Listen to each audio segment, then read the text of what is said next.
हाँ भाई, आज शुरू कर रहे हैं चैप्टर 4th क्लास 10th। ठीक है, तो चैप्टर 4th क्या है? क्वाड्रेटिक इक्वेशन, द्विघात समीकरण। तो क्वाड्रेटिक इक्वेशन क्या होती है, सबसे पहले हम इसी को समझेंगे कि क्वाड्रेटिक इक्वेशन क्या होती है। आप अगर इसकी बेसिक क्लास अगर आप समझ लोगे तो आपको पूरे चैप्टर में कोई प्रॉब्लम नहीं आने वाली है। ठीक है, तो बेसिक को सही ढंग से समझो। देखो क्वाड्रेटिक इक्वेशन क्या होती है, यानी कोई भी ऐसी समीकरण। सबसे पहले देखिए उसकी फॉर्म क्या होती है। क्वाड्रेटिक इक्वेशन को हम किस प्रकार से लिख सकते हैं? तो हम लिख सकते हैं ax² plus bx plus c equal होता है 0 के। तो इस प्रकार से होती है क्वाड्रेटिक इक्वेशन। क्वाड्रेटिक इक्वेशन में जो x है ये हमारा वेरिएबल होगा। ठीक है, x को क्या होगा? हमारा वेरिएबल। जरूरी नहीं है x ही वेरिएबल हो, वेरिएबल कुछ भी हो सकता है, p q r s k l m n o p, कोई भी अल्फाबेटिक वेरिएबल हो सकता है। ठीक है, और वेरिएबल में जो अधिकतम पावर है, बताओ इस वेरिएबल की कोई भी पावर नहीं है तो कितनी होगी? 1 होगी। और इस वेरिएबल की पावर कितनी है? 2 है। तो इसमें इस पूरी समीकरण में वेरिएबल की अधिकतम पावर क्या है? 2 है। ठीक है, वेरिएबल की अधिकतम पावर क्या है? 2 है। तो ये क्या है? ये क्या है? एक क्वाड्रेटिक इक्वेशन है। क्या है? एक क्वाड्रेटिक इक्वेशन है। आ गई बात समझ में? और क्वाड्रेटिक इक्वेशन में क्या होता है? क्वाड्रेटिक इक्वेशन में डिग्री ऑफ पॉलिनोमियल अगर हमसे पूछ ले, डिग्री ऑफ इक्वेशन अगर हमसे पूछ ले तो भी क्या होती है? Highest power of variable. Highest power, variable के हाईएस्ट पावर कितनी है? 2 है। हर क्वाड्रेटिक इक्वेशन की डिग्री क्या होती है? 2 ही होती है। आ गई बात समझ में? तो कुछ इस प्रकार से होगी हमारी क्वाड्रेटिक इक्वेशन। क्लियर भाई? अब क्वाड्रेटिक इक्वेशन तो हम समझ गए, यह हमें किस किस प्रकार से मिल सकती है या हम कैसे इसकी पहचान करेंगे। अगर मान लो हमें क्वेश्चन मिल जाता है जैसे x² प्लस का 5x प्लस का 7 इक्वल है x² प्लस का 3। अब ये इसको अगर हम सोल्व करें तो क्या ये क्वाड्रेटिक इक्वेशन है या नहीं है? ठीक है, तो देखो अगर हम चेक करके देखते हैं तो देखें कि भाई वेरिएबल की अधिकतम पावर तो 2 ही है, तो इसका मतलब क्वाड्रेटिक इक्वेशन होगी। लेकिन इक्वल में क्या होना चाहिए था? 0। यहाँ पर तो इक्वल में नहीं है। तो देखो अगर मैं इस नंबर को उठा के इधर लेके आता हूँ तो इक्वल क्या रह जाएगा? 0 रह जाएगा। तो देखो क्या बनेगा? x², ये x² उठ के आया, किसका हो गया? माइनस का। प्लस का कौन है? 5x प्लस का कौन है? 7 है। ये प्लस 3 उठ के इधर आया, किसका हो गया? माइनस का। इधर से ये दोनों नंबर उठ के जब इधर आ गए तो इधर क्या रह गया? 0 रह गया। अब हमें इक्वल में 0 चाहिए था और इक्वल में हमारा 0 आ गया है। अब देखते हैं इधर वाली क्वाड्रेटिक इक्वेशन बनती है या नहीं बनती है। देखो x² प्लस का है और ये x² माइनस का है, इसका मतलब इससे ये कैंसिल। क्या बच गया अभी? 5x प्लस 7 माइनस 3 क्या बचेगा? Plus 4 equal 0। क्या इसमें वेरिएबल की अधिकतम पावर 2 है? नहीं है। इसका मतलब ये क्वाड्रेटिक इक्वेशन नहीं है। आ गई बात समझ में? हमें जो भी इक्वेशन मिले उसको हमें सोल्व करके इक्वल में 0 लेके आना है और एक तरफ इक्वेशन बनानी है और एक तरफ इक्वेशन बना के हमें देखना है कि क्या वेरिएबल की अधिकतम पावर 2 है क्या। अगर वेरिएबल की अधिकतम पावर 2 नहीं है तो वो क्वाड्रेटिक इक्वेशन नहीं होगी। अदरवाइज अगर वेरिएबल की अधिकतम पावर 2 है, जैसे ये वाला क्वेश्चन था, जैसे ये वाली फॉर्म थी, और मैं एक क्वेश्चन लेके देखता हूँ। जैसे मैंने एक एग्जांपल और लिया, जैसे x - 1 का whole square is equal to 2x plus 5। Clear? एक एग्जांपल ले लिया, इसको देखो सोल्व करें। क्या बनेगा भाई? x² minus 2x plus 1 equal होगा 2x प्लस 5 के। उठा के इधर ले आओ, देखो क्या बनेगा? x² माइनस 2x प्लस का 2x उठ के आया, ये भी माइनस का 2x प्लस 1 प्लस का 5 उठ के आया, माइनस 5 इक्वल क्या छोड़ के आ गए? 0। सोल्व करते हैं, क्या बनता है? x² माइनस 4x और क्या बच जाएगा? Minus 4 equal 0। तो ये तो देखो वेरिएबल की अधिकतम पावर कितनी आ रही है? 2 है। तो ये तो क्वाड्रेटिक इक्वेशन है और ये क्वाड्रेटिक इक्वेशन नहीं है। तो ये कैसी इक्वेशन है? ये इससे पहले जो हमने चैप्टर पढ़ा है लीनियर इक्वेशन, तो ये लीनियर इक्वेशन है क्योंकि इसमें वेरिएबल की अधिकतम पावर कितनी है? 1 है।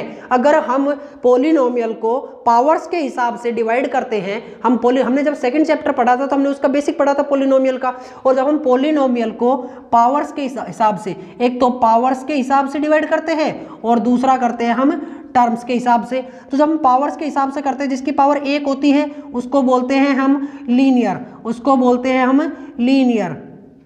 ठीक है, जिसकी पावर 2 होती है उसे बोलते हैं हम क्वाड्रेटिक। क्या बोलते हैं? क्वाड्रेटिक। क्लियर? तो हमारा जो चैप्टर है वो क्या है? क्वाड्रेटिक है। यानी कि पावर्स के हिसाब से जो हमें इक्वेशन मिलेगी उसकी अधिकतम पावर कितनी होगी? 2 होगी। और हम कह सकते हैं कि जिसकी अधिकतम पावर 2 होगी तो उसकी डिग्री ऑफ पॉलिनोमियल भी क्या होगी? 2 ही होगी, क्योंकि डिग्री ऑफ पॉलिनोमियल भी क्या होता है, हाईएस्ट पावर ऑफ वेरिएबल। आ गई बात समझ में? तो ये होती है हमारी क्वाड्रेटिक इक्वेशन। आ गई बात समझ में? यानी अगर हमें क्वाड्रेटिक इक्वेशन को समझना है कि क्वाड्रेटिक इक्वेशन कौन सी होती है, तो हम कह सकते हैं कि जो भी हमें समीकरण मिली है उसमें हाईएस्ट पावर ऑफ वेरिएबल क्या होनी चाहिए, 2 होनी चाहिए, +2 ओनली, -2 नहीं, क्योंकि किसी भी पॉलिनोमियल की पावर माइनस में नहीं हो सकती है। पॉलिनोमियल ही वो होता है जिसकी पावर एक पॉजिटिव नंबर हो, ठीक है, एक पॉजिटिव नंबर, ठीक है। अगर पॉजिटिव नंबर उसकी पावर है, जैसे इसकी देखो, इसकी पावर कितनी है, 2 है, तो 2 के आगे कोई साइन नहीं है, तो इसका मतलब प्लस का होगा, तो इसकी जो पावर 2 है, तो ये कैसी इक्वेशन है, क्वाड्रेटिक इक्वेशन है। सिर्फ इसकी बात करूं तो मैं, लेकिन इक्वल में इधर और है, तो हमने इसको पूरे को सोल्व किया, इक्वल में 0 होना चाहिए था, पूरे को सोल्व किया, तो ये क्वाड्रेटिक इक्वेशन नहीं रही। इधर देखें तो ये क्वाड्रेटिक इक्वेशन है, क्योंकि इसमें वेरिएबल की पावर भी कितनी है, अधिकतम पावर 2 है, और इक्वल में क्या है, 0 है, ठीक है भाई। अब हम क्वाड्रेटिक इक्वेशन पे आगे बढ़ते हैं और समझते हैं कि क्वाड्रेटिक इक्वेशन को सोल्व किस प्रकार से किया जा सकता है, कौन कौन से हम मेथड यूज ले सकते हैं क्वाड्रेटिक इक्वेशन को सोल्व करने। हाँ भाई, क्वाड्रेटिक इक्वेशन को अगर हम क्वाड्रेटिक इक्वेशन को सोल्व करें तो हमारे पास 3 मेथड है। कौन कौन से? जैसे मैंने क्वाड्रेटिक इक्वेशन ली, ax² + bx + c = 0 के, ये मैंने क्वाड्रेटिक इक्वेशन ली है, ठीक है। इसको सोल्व करने के हमारे पास 3 मेथड है, इसको सोल्व करने के हमारे पास 3 मेथड है। तो पहला मेथड कौन सा है? पहला मेथड है हमारे पास factorization method, factorization method, factorization method, ठीक है भाई, फैक्टराइजेशन मेथड। और दूसरा मेथड है हमारा perfect square method, perfect square method, ठीक है। इसको हम कंप्लीटिंग स्क्वायर मेथड भी बोल सकते हैं, इसको हम कंप्लीटिंग स्क्वायर मेथड भी बोल सकते हैं, कंप्लीटिंग स्क्वायर मेथड भी हम इसको बोल सकते हैं। और तीसरा मेथड होता है हमारा formula method, formula method, formula method, clear भाई, जिसको हम बोलते हैं श्रीधराचार्य, श्रीधराचार्य, ठीक है, श्रीधराचार्य मेथड। हम एक क्वाड्रेटिक इक्वेशन को इन 3 मेथड से हम सोल्व कर सकते हैं। फैक्टराइजेशन मेथड लगाओ, परफेक्ट स्क्वायर मेथड लगाओ, या फिर फॉर्मूला मेथड, श्रीधराचार्य वाला मेथड भी आप यूज लेकर इसको सोल्व कर सकते हैं, ठीक है। लेकिन सोल्व करने पर हमें मिलेगा क्या? जैसे मैं एक एग्जांपल लेता हूं, जैसे मैंने एक एग्जांपल लिया, x² + x - 6, ठीक है, 2x² + x - 6 = 0 के, ठीक है। ये मैंने एक एग्जांपल ले लिया है। अब एग्जांपल में मेथड लगा रहा हूं पहले वाला फैक्टराइजेशन मेथड। फैक्टराइजेशन मेथड क्या कहता है? आप बीच वाली टर्म के ऐसे 2 टुकड़े करो कि मल्टीप्लाई करने पर जो बाहर वाले दोनों है ना, 2 × 6 क्या होता है, 12, कि इसके ऐसे 2 टुकड़े करो कि मल्टीप्लाई करने पर उन दोनों टुकड़ों को मल्टीप्लाई करें तो 12 आए, और उन दोनों टुकड़ों को प्लस या माइनस करें तो x बने, ठीक है। तो 4x × 3x, 4 - 3 कितना होगा, 1x, तो x ही बचेगा, और 4 × 3 क्या होता है, 12 होता है। तो इसके हमने 2 टुकड़े कर दिए, क्या लिखे भाई, 2x² प्लस का 4x माइनस का 3x -6 = 0। क्वेश्चन चेंज नहीं किया, देखो 2x², x था, हमने 2 भागों में लिख दिया, 1 और 2, क्योंकि 4x - 3x क्या होता है, 4x में से 3x अगर चले गए तो क्या बचेगा, x ही बचेगा। तो इस वाले बीच वाले टर्म के हमने 2 टुकड़े कर दिए, और -6 है, -6 रह गया।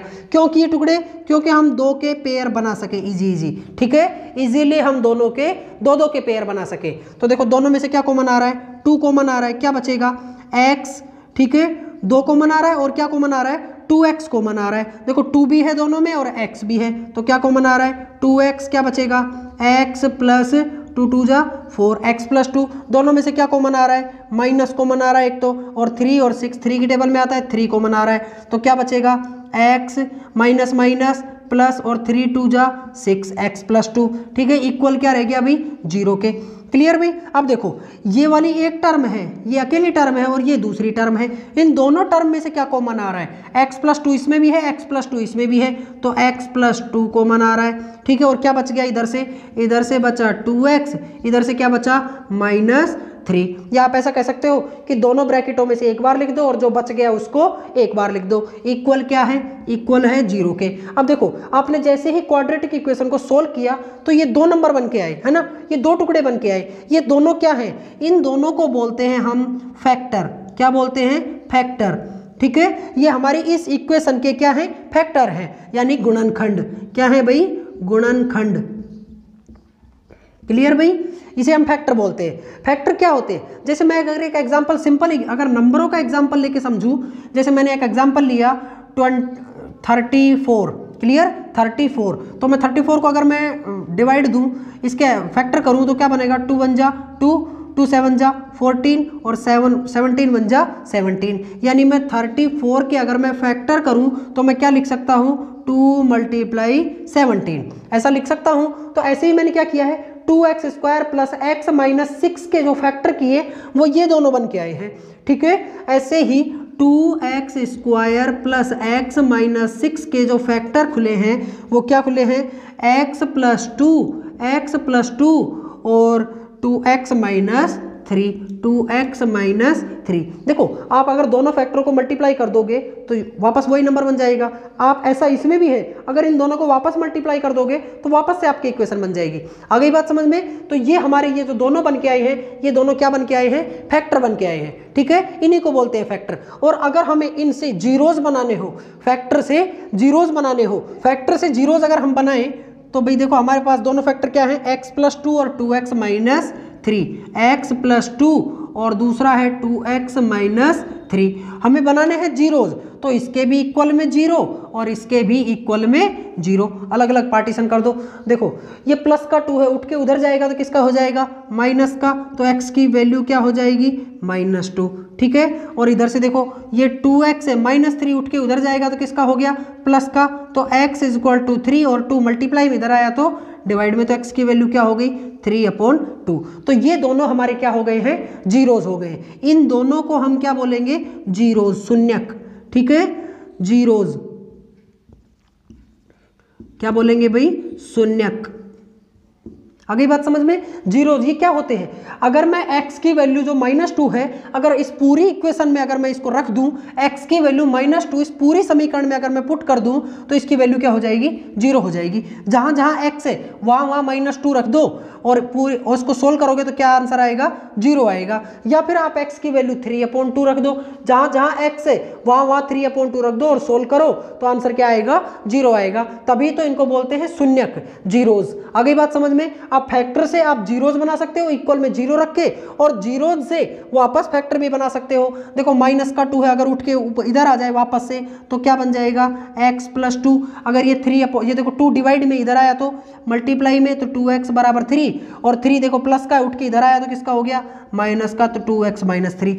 आपको फैक्टर से जीरोज बनाना और जीरो से वापस फैक्टर बनाना आना चाहिए। ठीक है, तो आप समझ में आ गया होगा। फैक्टर से अगर जीरोज बनाना है तो इक्वल में 0 रख दो, और अगर आपको जीरो से वापस फैक्टर बनाना है तो ये नंबर जो है उठा के इधर ले आओ। इक्वल में क्या रखना है हमें, लास्ट में क्या होना चाहिए, 0 होना चाहिए। आ गई बात समझ में। तो फैक्टर से जीरोज बना सकते हैं और जीरोज से फैक्टर बना सकते हैं। क्लियर भाई। ठीक है, अब देखो अगर हम समझे ये जो हमारे ये जो जीरोज हैं इन्हीं को हम क्या बोलते हैं, रूट बोलते हैं। क्या बोलते हैं, रूट, मूल जिसे हम बोलते हैं। तो रूट जो है हमारे ये कैसे कैसे हो सकते हैं। अगर मैं बात करूं, ये मेरी इक्वेशन है, ये मेरी एक इक्वेशन है, इस इक्वेशन के रूट ऐसे भी हो सकते हैं। ये दोनों अलग अलग आए हैं ना, है ना, दोनों अलग अलग आए हैं। क्या पता दोनों अलग अलग हो, ऐसा भी हो सकता है जैसे अभी है, या फिर दोनों सेम भी हो, ऐसा भी हो सकता है। 2 कंडीशन हो सकती है, या तो दोनों सेम हो या फिर दोनों अलग अलग हो। आ गई बात समझ में। तो हमारे रूट्स के जो नेचर हैं वो हम कैसे पता करेंगे, या हम अलग अलग हैं हमारे या सेम हैं, इस चीज को और समझते हैं हम, और फिर हम अपना चैप्टर स्टार्ट करते हैं। हाँ भाई, अब हम समझते हैं नेचर ऑफ रूट्स, यानी मूलों के प्रकार। क्लियर भाई, यानी जो हमारे रूट्स हैं वो कैसे कैसे हो सकते हैं, या तो दोनों सेम हो सकते हैं या दोनों अलग अलग हो सकते हैं, या फिर ऐसा भी हो सकता है कि जिसके कोई रूट्स हो ही नहीं। ठीक है, ऐसा भी हो सकता है किसी के रूट्स हो ही नहीं, तो वो कैसे नंबर होंगे। क्लियर भाई। तो देखो हम समझते हैं हमारी जो क्वाड्रेटिक इक्वेशन की फॉर्म होती है वो कैसी होती है, ax² + bx प्लस सी इक्वल 0। ठीक है, ये हमारी क्वाड्रेटिक इक्वेशन के फॉर्म होती है। तो अब हम नेचर ऑफ रूट्स पता करने के लिए हम फाइंड करते हैं डी। डी मतलब डिस्क्रिमिनेंट, डिस्क्रिमिनेंट। ठीक है, डिस्क्रिमिनेंट, विविक्तीकरण जिसे हम बोलते हैं। तो डिस्क्रिमिनेंट फाइंड करने के लिए, डी फाइंड करने के लिए हम क्या करेंगे, बी स्क्वायर माइनस 4ac। ठीक है, बी स्क्वायर माइनस 4ac। देखो बी की वैल्यू मिलेगी आपको, ए की वैल्यू मिलेगी, सी की वैल्यू मिलेगी। ठीक है, ये जमानी है और डी फाइंड करके देख लेना है। अगर डी की वैल्यू, आप देखते हैं डी की वैल्यू कुछ ना कुछ तो आएगी। ठीक है, तो क्या क्या आ सकती है डी की वैल्यू। ठीक है, तो डी की वैल्यू क्या क्या आ सकती है। देखो डी की वैल्यू प्लस में आ सकती है ना, पॉजिटिव नंबर कोई भी आ सकता है, 1 2 3 4 5 6 7 8 एनीवे कोई भी नंबर। डी की वैल्यू अगर पॉजिटिव नंबर अगर आ जाती है, ठीक है, प्लस में अगर आ जाती है, या फिर डी की वैल्यू 0 आ जाती है, या फिर डी की वैल्यू माइनस में आ जाती है, इसके बाहर तो कुछ हो ही नहीं सकता ना। जो हमारी नंबर लाइन होती है, संख्या रेखा होती है, उसमें 3 ही प्रकार के नंबर होते हैं, 0, इधर प्लस वाले, इधर माइनस वाले। तो या तो प्लस वाले आ जाए, या फिर 0 आ जाए, या फिर माइनस वाले आ जाए। तो प्लस वाले आए तो इधर आ जाएंगे, माइनस वाले आए तो इधर आ जाएंगे, और 0 आता है तो इधर आ जाएगा। ठीक है, तो हमने 3 कंडीशन बना ली है, या तो डी की वैल्यू प्लस में होगी, या डी की वैल्यू 0 होगी, या डी की वैल्यू माइनस में होगी। अगर डी की वैल्यू प्लस में होती है तो होता है हमारे जो रूट होंगे वो रियल होंगे। ठीक है, रूट कैसे होंगे, रियल होंगे। अगर डी की वैल्यू 0 होती है तो भी हमारे रूट रियल होंगे, तो भी हमारे रूट रियल होंगे। लेकिन डी की वैल्यू अगर माइनस में होती है तो हमारे रूट जो हैं वो नॉन रियल होंगे। ठीक है, नॉन रियल होंगे। ठीक है, आगे बात समझ में। हम कह सकते हैं कि अगर पॉजिटिव आए हैं तो ही हमारे रूट वास्तविक होंगे, रियल होंगे। ठीक है, पॉजिटिव या 0, इन दोनों स्थितियों में ही हमारे रूट रियल होंगे। यानी हम फाइंड कर सकते हैं ना, या तो दोनों सेम होंगे तो भी फाइंड हो जाएंगे, या दोनों अलग अलग होंगे तो भी फाइंड हो जाएंगे। क्लियर भाई, तो हमारे दोनों रूट रियल होंगे, लेकिन इसके रूट रियल नहीं होंगे। और अगर रूट रियल नहीं होंगे तो किसके रूट कैसे होंगे, इमेजिनरी होंगे, जिसके बारे में हम सिर्फ कल्पना कर सकते हैं, काल्पनिक होंगे, हम फाइंड नहीं कर सकते हैं। क्लियर भाई, तो जब रूट रियल होंगे, ठीक है। और सेकंड कंडीशन क्या है भाई, सेकंड है कि रूट तो रियल होंगे, लेकिन जो रूट हैं हमारे वो कैसे होंगे, अलग अलग होंगे या सेम होंगे। तो देखो अगर डी की वैल्यू प्लस में है तो जो हमारे रूट हैं हमारे वो कैसे होंगे, डिफरेंट डिफरेंट होंगे। ठीक है, अलग अलग होंगे। कैसे होंगे भाई, डिफरेंट डिफरेंट होंगे। और जब डी की वैल्यू 0 हो तो हमारे जो रूट हैं वो सेम सेम होंगे। ठीक है, दोनों रूट सेम होंगे। लेकिन अगर डी की वैल्यू माइनस में है तो इसके तो रूट होंगे ही नहीं, मतलब इमेजिनरी होंगे, इमेजिनरी रूट होंगे। ठीक है, जिसके बारे में हम सिर्फ सोच सकते हैं, कल्पना कर सकते हैं, अदरवाइज हम इसको फाइंड नहीं कर सकते। क्लियर भाई, ठीक है भाई। अब देखो अगर मैं इनके ग्राफ की बात करूं तो इनका ग्राफ कुछ किस प्रकार से बनता है। तो इनका ग्राफ कैसे बनता है भाई, जैसे मैं बात करूं, ये हमारा एक्स एक्सिस हो गया, ये हमारा वाई एक्सिस हो गया। मैंने फर्स्ट क्वाड्रेंट यूज में लिया है, ये फर्स्ट क्वाड्रेंट, ये सेकंड, ये थर्ड, ये फोर्थ, तो मैं फर्स्ट यूज में ले रहा हूं। ठीक है, तो क्या होता है भाई, तीनों के ग्राफ बना लेते हैं। चलो एक एक करके समझेंगे फिर हम। ये x और ये y, ठीक है, और ये भी ये x और ये y। देखो जब रूट डिफरेंट डिफरेंट होंगे तो हमारा जो कर्व है वो कुछ इस प्रकार से बन के जाएगा। ठीक है, यानी हमें दो इंटरसेक्टिंग पॉइंट मिलेंगे, दो इंटरसेक्टिंग पॉइंट हमें अलग से मिलेंगे, बिल्कुल दिखेंगे कि हाँ दोनों अलग अलग हैं। आ गई बात समझ में। तो इसका ग्राफ कुछ इस प्रकार से बनेगा, दोनों जो इंटरसेक्टिंग पॉइंट है, एक्स एक्सिस को जो हमारा कर्व काटेगा वही हमारे जीरोज होते हैं, और वो दोनों जीरोज हमारे अलग अलग होंगे। ठीक है, अगर रूट सेम हो तो हमारा जो ग्राफ है बस इसको टच करके निकल जाएगा। ठीक है, इसको सिर्फ टच करके निकल जाएगा। इसका मतलब रूट तो है लेकिन वो दोनों सेम है, और टच हमेशा 1 पॉइंट पर होता है, तो दोनों रूट कैसे होंगे, सेम सेम होंगे। और जिसके रूट होंगे ही नहीं तो वो एक्स एक्सिस को कट ही नहीं करेगा, कट नहीं करेगा, इसका मतलब वो ऊपर ऊपर से निकल जाएगा। आ गई बात समझ में। तो ये हमारे कैसे होंगे, काल्पनिक रूट होंगे। आ गई बात समझ में। ठीक है भाई, ये हमारा था क्वाड्रेटिक इक्वेशन का बेसिक। आ गई बात समझ में, आई होप सबको समझ भी आ गया होगा। अब हम अपनी शुरू करते हैं एक्सरसाइज। क्लियर भाई, अब शुरू करते हैं हम अपनी एक्सरसाइज 4.1। क्लियर भाई, देखो हाँ भाई शुरू करते हैं एक्सरसाइज 4.1। तो क्या है question number first, check whether the following are quadratic equation. हमें चेक करके बताना है कि इनमें से कौन सी क्वाड्रेटिक इक्वेशन है या कौन सी क्वाड्रेटिक इक्वेशन नहीं है। ठीक है, तो क्या है फर्स्ट, x + 1 का whole square is equal to 2x - 3। ठीक है, तो हम चेक करते हैं भाई फर्स्ट क्या होगा सॉल्यूशन। देखो x + 1 का होल स्क्वायर, इसमें लग रही है a + b का होल स्क्वायर। a + b का होल स्क्वायर क्या होता है, a² + 2ab + b²। आ गई बात समझ में, ये आइडेंटिटी लग रही है। यानी क्वेश्चन अगर इस फॉर्म में लिखा हो तो हम उसको ऐसा लिख सकते हैं। बताओ a की वैल्यू क्या है, यहाँ से x और b की वैल्यू क्या है 1, a और b की वैल्यू पता है, यहाँ पर जमा दो। बताओ a की वैल्यू क्या आएगी भाई x, a का स्क्वायर मतलब x का भी स्क्वायर प्लस 2 इंटू a की वैल्यू x इंटू b की वैल्यू 1 प्लस b की वैल्यू 1 और 1 का स्क्वायर इक्वल, देखो 2 इसका मल्टीप्लायर है, इसका है, पूरे ब्रैकेट का है, तो पहले 2 को x से करेंगे फिर 2 को -3 से करेंगे। तो 2 इंटू एक्स 2x, 2 इंटू -3 -6 करो। देखो सोल्व करो क्या बनेगा, x² plus 2 into x 2x plus 1 का square 1 is equal to 2x -6। उठा के इधर लेके आओ क्योंकि इक्वल में क्या होना चाहिए, 0 होना चाहिए, तो उठा के इधर ले आओ। क्या बन जाएगा, x² प्लस का 2x, ये 2x उठ के आया किसका हो गया -2x प्लस 1 है, ये 6 उठ के आया किसका हो गया प्लस का, और इक्वल क्या हो गया 0। देखो प्लस का 2x माइनस का 2x क्या हो गया कैंसिल, +1 और +6 कितने हो गए भाई 7। ठीक है, और इक्वल क्या हो गया 0। ठीक है, तो बताओ वेरिएबल की अधिकतम पावर कितनी है 2 है, इसका मतलब ये क्वाड्रेटिक इक्वेशन होगी। ठीक है, इसका मतलब ये क्वाड्रेटिक इक्वेशन होगी। क्लियर, तो देखो therefore the given equation is a quadratic equation. Quadratic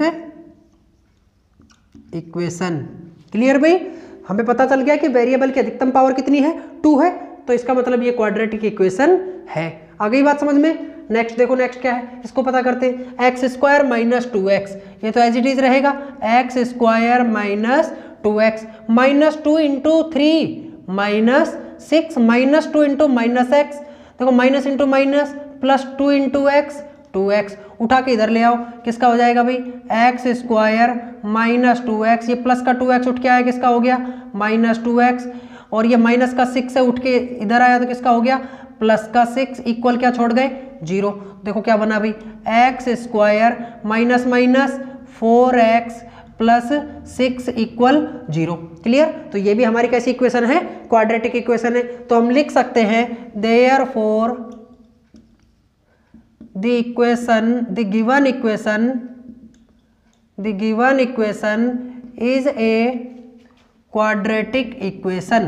clear भाई, क्वाड्रेटिक इक्वेशन। देखो थर्ड क्या है, थर्ड क्या है भाई x - 2 और x + 1, x - 2 और x + 1, ये दोनों ब्रैकेट है और इन दोनों ब्रैकेटों के बीच में कोई साइन नहीं है, इसका मतलब ये दोनों ब्रैकेट मल्टीप्लाई होंगे। तो हम मल्टीप्लाई करते हैं, दोनों ब्रैकेटों को मल्टीप्लाई कैसे किया जाता है भाई, एक ब्रैकेट के आप टुकड़े कर लो, एक तो x हो गया और दूसरा -2 हो गया। पहले वाले टुकड़े को पूरे ब्रैकेट से मल्टीप्लाई करो, फिर दूसरे वाले टुकड़े को पूरे ब्रैकेट से, तो करो भाई। देखो पहले वाला टुकड़ा x मल्टीप्लाई करो पूरे ब्रैकेट से x + 1 से, दूसरे वाला टुकड़ा -2 मल्टीप्लाई करो पूरे ब्रैकेट से x + 1 से। आ गई बात समझ में। ऐसे इसको करो, देखो पहला टुकड़ा और ये दूसरा टुकड़ा, पहला टुकड़ा कौन है x मल्टीप्लाई किया पूरे ब्रैकेट से x + 3 से, दूसरा टुकड़ा -1 मल्टीप्लाई किया पूरे टुकड़े से x + 3 से। क्लियर, देखो क्या बनेगा x into x x² plus x into 1 x -2 into x -2x -2 into 1 -2 is equal to x into x x² x into 3 3x -1 into x -1 into 3 -3। ठीक है, अब इन सब नंबरों को उठा के इधर ले आओ इक्वल से, क्या बनेगा भाई एक्स स्क्वायर, ये एक्स स्क्वायर उठ के आया किसका हो गया माइनस का, ये कौन है भाई प्लस एक्स, ये एक्स उठ के आया किसका हो गया ये भी प्लस का हो गया, ये कौन है माइनस का 2x, ये उठ के आया किसका हो गया माइनस का 3x, ये कौन है भाई -2, ये उठ के आया किसका हो गया प्लस का 3 और इक्वल क्या रह गया 0 हो गया। ठीक है, ये प्लस का ये माइनस का कैंसिल, ये देखो x प्लस एक्स क्या बना भाई 2x, x प्लस एक्स क्या बन गया 2x प्लस का 2x, ये कौन है माइनस का 2x माइनस का 3x और यहाँ से क्या बचेगा प्लस का 1 इक्वल 0। देखो प्लस का 2x माइनस का 2x कैंसिल, क्या बचा भाई -3x प्लस 1 इक्वल 0। क्या इसमें वेरिएबल के हाईएस्ट पावर 2 है? नहीं है, तो हम कह सकते हैं कि ये क्वाड्रेटिक इक्वेशन नहीं है। ठीक है, तो therefore the given equation is not a quadratic equation. ठीक है, हम कह सकते हैं कि ये क्वाड्रेटिक इक्वेशन नहीं है। क्लियर भाई? नेक्स्ट देखो, हाँ भाई नेक्स्ट देखो, नेक्स्ट क्या है x - 3 2x + 1 = x bracket x + 5। तो हमें चेक करना है कि ये क्वाड्रेटिक इक्वेशन है या फिर नहीं है। ठीक है, तो देखो सबसे पहले हमें देखना है कि ये दोनों ब्रैकेट जो हैं ये बीच में कोई साइन नहीं है, इसका मतलब मल्टीप्लाई है। तो हम इसके टुकड़े करते हैं, पहला x हो गया, दूसरा -3 हो गया। पहले x को मल्टीप्लाई करो कंप्लीट के साथ, फिर दूसरे को मल्टीप्लाई करो, तो क्या बनेगा भाई x को मल्टीप्लाई करें किसके साथ पूरे ब्रैकेट के साथ 2x + 1 के साथ, फिर दूसरा टुकड़ा है -3, इसको मल्टीप्लाई करो किसके साथ 2x + 1 के साथ। ठीक है, और इक्वल कौन है देखो x × x x² plus x × 5 5x। Clear? देखो x × 2x 2x² x × 1 x -3 × 2x -6x -3 × 1 -3 = x² plus का 5x। क्लियर भाई? अब देखो क्या बनेगा 2x², ये प्लस का x है माइनस का, ये सारे नंबरों को उठा के इधर ले आओ, ये क्या बन जाएगा 2x², x² उठ के आया तो किसका हो गया माइनस का, ये प्लस x और माइनस का 6x, क्या बचेगा माइनस का 5x माइनस का 5x, ये नंबर उठ के आया तो किसका हो गया माइनस का 5x। यहाँ से क्या बचा भाई -3 और वहाँ तो कुछ है ही नहीं, इक्वल क्या रह गया 0। देखो क्या बना भाई 2x² में से x² गया, क्या बच गया x² माइनस माइनस माइनस का 10x और -3 = 0। ठीक है, तो ये तो क्वाड्रेटिक इक्वेशन है क्योंकि वेरिएबल की अधिकतम पावर कितनी है 2 है। तो हम कह सकते हैं therefore the given equation is a quadratic equation. Clear भाई? The given equation is a quadratic equation. Next देखो, देखो ये 4th क्वेश्चन था, 5th मैंने आपके लिए छोड़ दिया है। ठीक है, सिंपल सा क्वेश्चन है, जैसे इससे पहले हमने 3rd क्वेश्चन किया था ना, इसी का 3rd, तो 3rd में हमने डबल ब्रैकेटों को मल्टीप्लाई कैसे करते हैं जैसे इसको किया है। 5th क्वेश्चन में ऐसे डबल ब्रैकेट है, डबल ब्रैकेटों को मल्टीप्लाई कैसे करना है इस तरीके से करना है। तो 5th क्वेश्चन मैंने आपके लिए छोड़ दिया है, आप इसको कर सकते हो। ठीक है, देखो 6 देखो क्या है भाई x² + 3x + 1, तो ये तो नंबर है ही x² + 3x + 1, ये क्या बनेगा a - b का होल स्क्वायर, क्या होता है a² - 2ab + b²। देखो क्या बनेगा भाई x² + 3x + 1 इक्वल होगा x² 2 2 जा 4x + 2 2 जा 4। नंबरों को उठा के इधर ले आओ, क्या हो जाएगा भाई x², ये x² उठ के आया माइनस का, प्लस का 3x, ये 4x उठ के आया प्लस का 1, ये 4 उठ के आया माइनस का 4 इक्वल क्या रह गया 0 रह गया। तो क्या बचा भाई स्क्वायर से स्क्वायर कैंसिल, क्या बच गया 3 और 4 7x + 1 -4 -3 इक्वल हो गया 0 के। तो इसमें तो वेरिएबल की पावर 2 रही नहीं, तो हम क्या कहेंगे ये क्वाड्रेटिक इक्वेशन नहीं है। ठीक है, ये क्वाड्रेटिक इक्वेशन नहीं है। Therefore the given equation is not a quadratic equation. Clear भाई? नेक्स्ट देखो, नेक्स्ट क्या है x + 2 की क्यूब = 2x x² - 1। क्लियर भाई? तो देखो ये बन रहा है a + b का होल क्यूब, क्या बन रहा है भाई ए प्लस बी का होल क्यूब क्या होता है, a cube plus b cube, a cube plus b cube plus 3ab और a प्लस बी। ठीक है भाई, ये आइडेंटिटी होती है, जमा दो।